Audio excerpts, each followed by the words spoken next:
उपचारों का अधिकार जो अनुच्छेद 32 में है।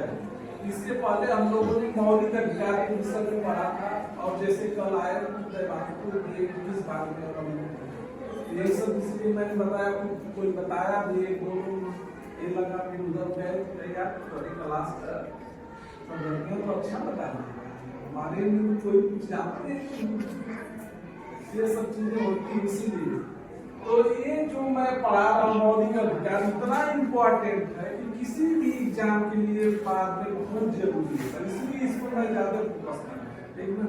तो मौलिक अधिकार को हमने पढ़ाया, हमारे जो संविधान में मौलिक अधिकार संविधान के भाग 3 है।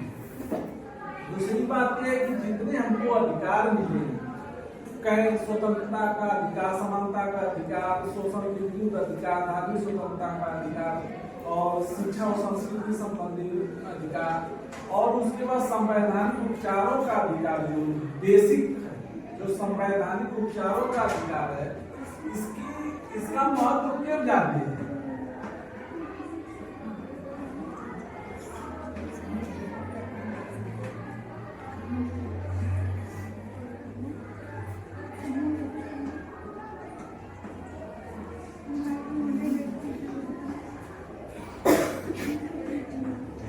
ये अनुच्छेद जो है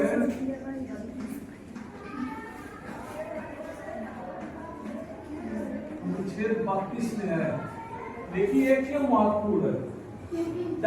डॉक्टर भीमराव अम्बेडकर ने इसको कहा था कि ये संविधान की आत्मा है, ठीक ना। क्यों बताओ क्यों? क्योंकि इसके अंदर जो भी अनुच्छेद 14 से 29 तक कही गई है, इसी के अंतर्गत में बात कही गई है। मतलब कहने का मतलब ये कि हम लोगों ने मौलिक अधिकार पढ़ा, तो मौलिक अधिकार इसलिए महत्वपूर्ण हो जाते हैं क्योंकि हमारे व्यक्तित्व के विकास के लिए हम सम्मान से जिए, ठीक ना। हमारा जो समानता रहे, हमारे खिलाफ हमारा शोषण न हो सके, इसके लिए मौलिक अधिकार जरूरी होते हैं, ठीक ना। किसी प्रकार का शोषण न हो, किसी प्रकार का समाज में असमानता न हो, सबको जीने का समान अधिकार हो, सबका सम्मान हो, उसके लिए मौलिक अधिकार। लेकिन मौलिक अधिकार जो हमारे लिखे गए हैं वो तो जेल करते पड़े रहेंगे, जब हमको पता ही नहीं चलेगा कि इसको हमको कैसे प्राप्त करना है, ठीक ना। तो अनुच्छेद जो 32 संवैधानिक उपचारों का अधिकार में बताया गया है कि आपके जो अधिकार है आप उसको कैसे प्राप्त करेंगे, समझ जाएगा। तो संवैधानिक उपचार मतलब जो संविधान में हमारा कही गई बात है, उसके लिए हमें क्या मिलता है, उसके मिलता है कि हम उसको कैसे प्राप्त करें। तो इसके लिए जो अनुच्छेद 32 के तहत जो है कि सुप्रीम कोर्ट में, सर्वोच्च न्यायालय में, और अनुच्छेद 226 के तहत हाई कोर्ट में, अनुच्छेद 226 के तहत हाई कोर्ट में हम रीट जारी करते हैं। रीट, तो रीट जो है सुप्रीम कोर्ट जारी करता है, ठीक ना। हम अपनी अपील करते हैं, शिकायत करते हैं कि मेरे अधिकार ये नहीं मिल रहे, तो रीट जो है सुप्रीम कोर्ट जारी करता है। रीट का मतलब ये भी होता है आदेश जारी करना, ठीक ना। वो आदेश जब इसमें 5 प्रकार की, मैंने पहले ही बताया था कि 5 प्रकार की रीट जारी होती है, ठीक ना। पहला था बंदी प्रत्यक्षीकरण,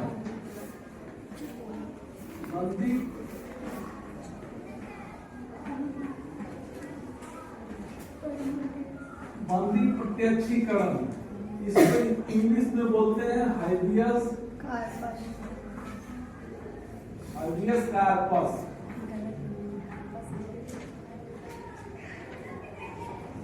रीट को रीट बोलते हैं। तो ये बंदी प्रत्यक्षीकरण रीट कब जारी होती है? जब किसी व्यक्ति को अवैधानिक तरीके से गिरफ्तार कर लिया जाए, बिना किसी गलती की, बिना किसी नियम कानून के, तो सुप्रीम कोर्ट में अनुच्छेद 32 के तहत जाएगा, ठीक ना। अनुच्छेद 32 के तहत जाएगा और कहेगा कि मुझे जो है कि गलत तरीके से, अवैधानिक तरीके से, बिना किसी विधान के, बिना किसी कानून के हमें गिरफ्तार किया गया है, गलत तरीके से।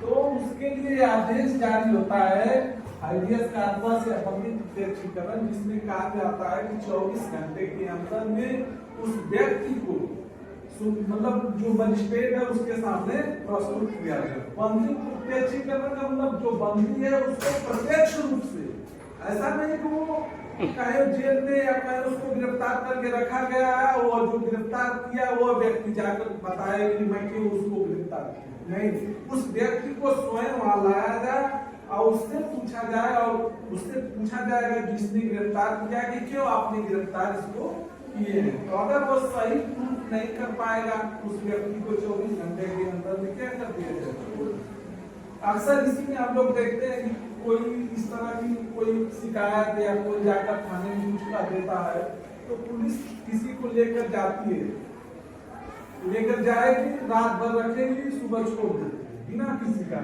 क्यों कि अगर 24 घंटे में हो जाएगा तो उसको ले जाना पड़ेगा। इस डर से वो 24 घंटे के पहले छोड़ देती है, इस पर कुछ नहीं होता। तो कहने का मतलब है कि 24 घंटे से ज्यादा किसी व्यक्ति को गलत तरीके से गिरफ्तार करके नहीं रखा जा सकता, यह रीट जारी होती है उस पर। दूसरा एक रीट है परमादेश।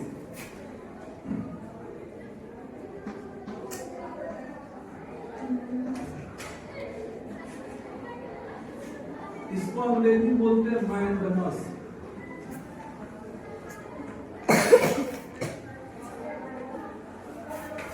परमादेश से ही समझ में आ रहा है कि परम प्लस आदेश, किसी को आदेश देना। तो किसको आदेश दिया जाता है? जो सार्वजनिक पद पर बैठा हुआ व्यक्ति है। तो कोई सार्वजनिक का मतलब सरकारी पदों पर है, तो किसी पद पर कोई व्यक्ति को जब नियुक्ति होती है वो पद दिया जाता है तो उसके पीछे ये रहता है, जिम्मेदारी रहती है कि उसको वह कार्य को पूरा करना है। उस पद से जुड़े हुए जितने भी कार्य है वह व्यक्ति क्या करेगा, उसको पूरा करेगा। लेकिन अगर कोई सार्वजनिक पद पर बैठा हुआ व्यक्ति अपनी जिम्मेदारी को नहीं निभा रहा है, जो उसको करना चाहिए वो नहीं कर रहा है, अगर कोई सरकारी हॉस्पिटल में डॉक्टर है मरीजों का इलाज नहीं कर रहा है, कोई अध्यापक है और क्लास में बच्चों को पढ़ा नहीं रहा है, इसी तरह से कोई भी अधिकारी किसी विभाग से जुड़ा है अगर अपने कार्यों को नहीं कर रहा है तो उसके खिलाफ जनता, वो क्यों है, वो जनता के हित के लिए उस पद पर रखा गया है। सार्वजनिक का मतलब लोगों के हित, तो लोग के द्वारा यह शिकायत किया जाएगा अनुच्छेद 32 के तहत उसको अधिकार नहीं मिल रहा है, क्योंकि वो व्यक्ति जिस पद पर बैठा है वो लोगों के क्या कार्य करने के लिए बैठा है। अगर कोई अध्यापक पढ़ा नहीं रहा है तो कम से कम ये तो है कि बच्चों को जो पढ़ने का अधिकार वो नहीं मिल रहा है। तो इसके लिए कोई जाकर जो सुप्रीम कोर्ट में जाएगा और रीट तब सुप्रीम कोर्ट के द्वारा रीट जारी होती है मैंडमस रीट या परमादेश। तो उसे कहा जाता है कि आप जिस पद पर बैठे हैं उसको कार्य को पूरा करने के लिए उसे आदेश दिया जाता है और उसको वो आदेश को पूरा करना पड़ेगा। परमादेश, उसको आदेश दिया जाएगा किसको, जो अपने पद पर बैठकर वह कार्य को पूरा नहीं कर रहा है। तो इस समय ऐसी स्थिति में मतलब ये है, ये अधिकार क्या दिलाता है हमको, यह रीट ये दिलाती है कि कोई भी व्यक्ति अगर सरकारी पदों पर बैठा है तो ऐसा नहीं तो अपनी जिम्मेदारी से भाग नहीं सकता, उसको पूरा करना पड़ेगा। तीसरा रीट है जो है, तीसरा है उत्प्रेषण। क्या है? उत्प्रेषण।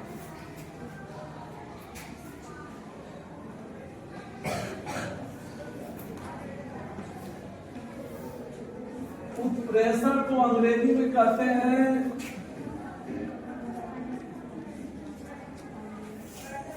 उत्प्रेषण,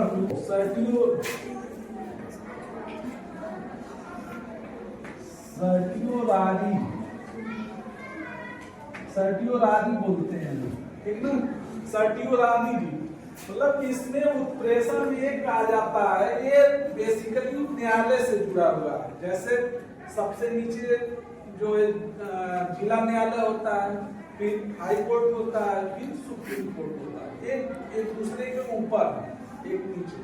तो ये अक्सर जो है सुप्रीम कोर्ट के द्वारा जो है जिला न्यायालय उनको जारी किया जाता है। कब जारी किया जाता है?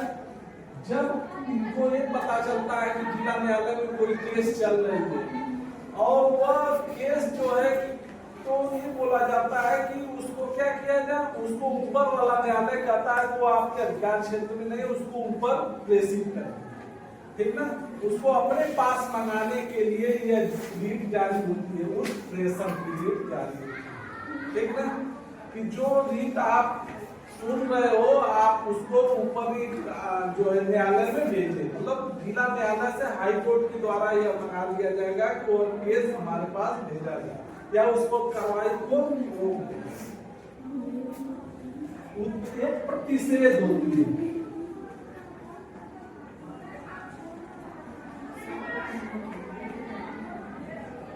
प्रतिषेध को अंग्रेजी में प्रोहिबिशन कहते हैं।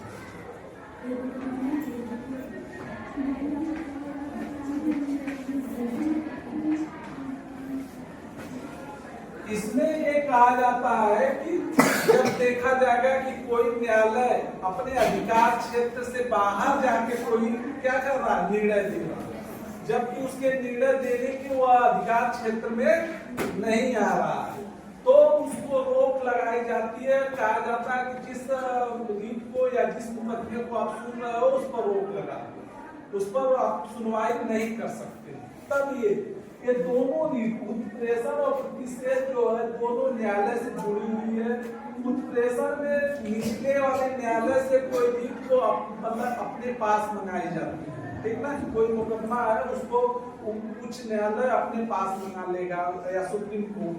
अब प्रतिषेध में क्या होता है कि उसको कहा जाएगा कि जो आप निर्णय दिए हैं वो निर्णय गलत है, क्योंकि वो आपके अधिकार क्षेत्र में नहीं है, तो उस पर वही रोक लगाने के लिए कहता है कि वो निर्णय लागू नहीं होगा, क्योंकि आप अपने अधिकार क्षेत्र से बाहर जाकर क्या किया है, निर्णय को दिया है, इसलिए उस पर रोक लग जाती है। एक है अधिकार परीक्षा, पांचवी जो है अधिकार परीक्षा।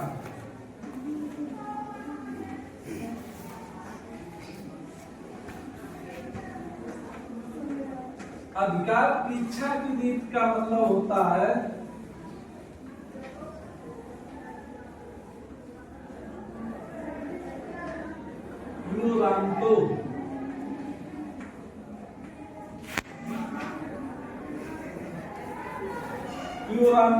अधिकार परीक्षा का मतलब आप देखिए, कोई चीज समझने का मतलब ये भी होता है कि कम से कम हम शब्द को पढ़ें, ठीक ना, शब्द को देखें, शब्द क्या करना। तो अधिकार परीक्षा में ही बात को स्पष्ट हो जा रही है कि अधिकार परीक्षा, परीक्षा मतलब पूछा जा रहा है, ठीक ना।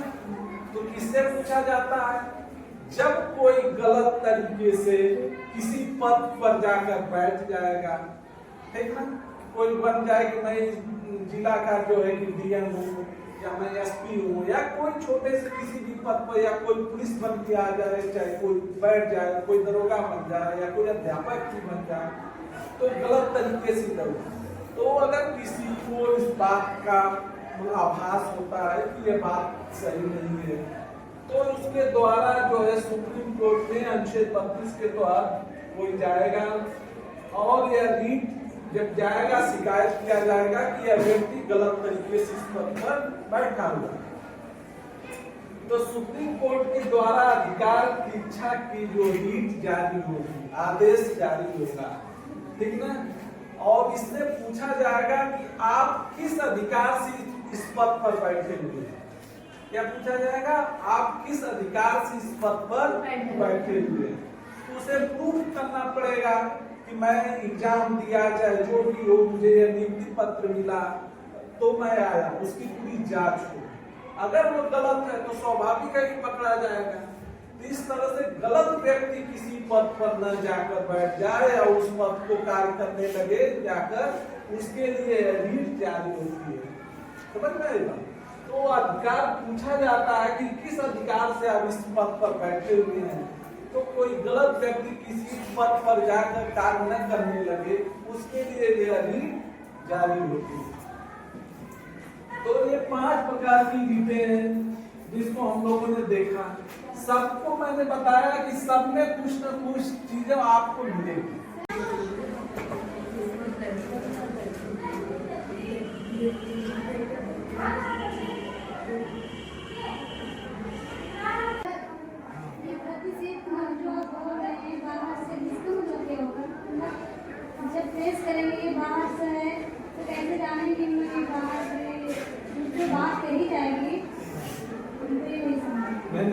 फिर से बताइए क्या प्रतिषेध में क्या ये प्रतिषेध में जो आप बताएं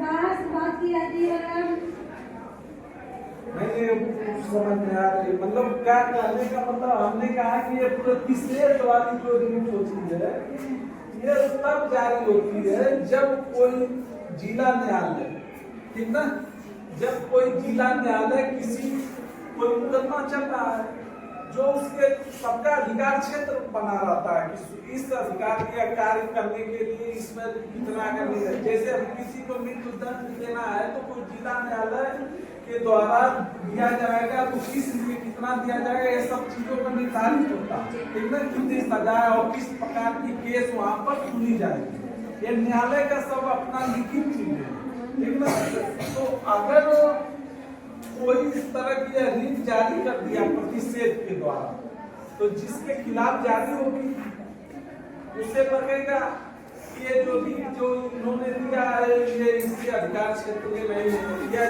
जैसे सुप्रीम कोर्ट में ये बात पता चलेगी तो देखे कि सुप्रीम कोर्ट की वास्तव में जो इन्होंने आदेश दिया है वो सही अपने अधिकार में रहकर दिया है कि अधिकार से बाहर जाकर दिया तो जो इनके अधिकार क्षेत्र में जिला न्यायालय के नहीं है अगर उस मुकदमे की सुनवाई किया तब उसको क्या करेगी सुप्रीम कोर्ट रोक लगाती उस सुनवाई क्या करेगी कि रोक लगाएगी किसको आदेश जाएगा वो अधिक जारी होगी इस जिला न्यायालय के पास आएगा जिला न्यायालय को कहा जाएगा कि जो फला नंबर का मुकदमा है फला में जो आपने आदेश दिया उस पर आप कोई सुनवाई आप नहीं कर सकते आपके आदेश उस पर लागू नहीं क्योंकि वो आपके अधिकार क्षेत्र से बाहर जा रहा है इसके प्रतिषेध और क्या कंफ्यूजन बताओ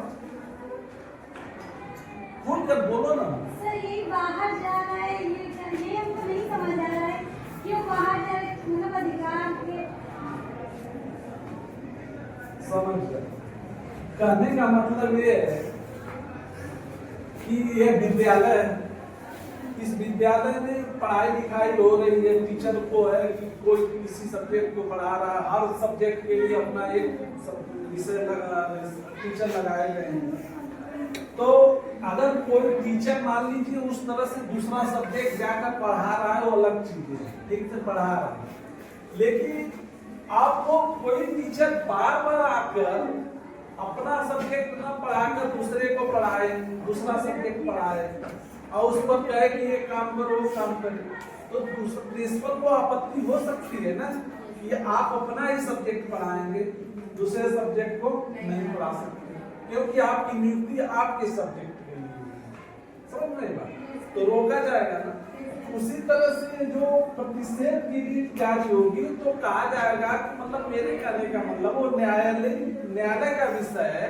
उतने हम लोग खुलकर नहीं बता सकते मतलब कितना इसको मतलब कोई भी मुकदमा हो ठीक ना जैसे किसी की मृत्यु दंड दे दिया जाए तो क्या ये जो है कि जिला न्यायालय उसको माफ नहीं कर सकता मतलब उसको नहीं दे सकता ठीक ना तो उसके जैसे दो राज्यों का मामला हो कोई जब दो राज्यों का कोई विवाद हो एक राज्य से जुड़ा नहीं है तो उसमें भी क्या करेगा जिला न्यायालय नहीं सुन सकता वो कहाँ सुना जाएगा वो जब भी सुना जाएगा तो सुप्रीम कोर्ट में सुना जाएगा तो मतलब अधिकार क्षेत्र की बात है ये अधिकार इसकी रीत तक जारी होगी कि कोई अपने अधिकार कोई जिला न्यायालय अपने अधिकार क्षेत्र से बाहर जाकर कोई सुनवाई न करे समझ में आएगा ये बात कि कोई न्यायालय अपने अधिकार क्षेत्र से बाहर जाकर सुनवाई न करे जब कोई पक्ष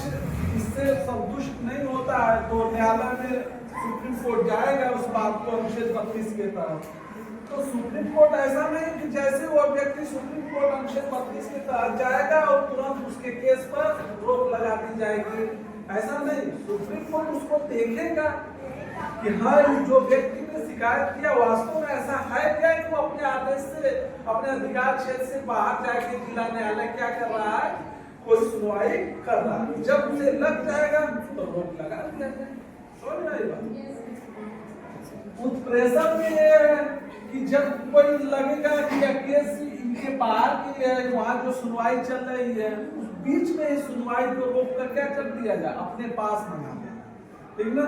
वो केस अब वहाँ नहीं, जिला पर नहीं सुनी जाएगी, वो हाई कोर्ट या सुप्रीम कोर्ट में सुनी जाएगी। तो ये उत्प्रेषण की भी जारी होगी।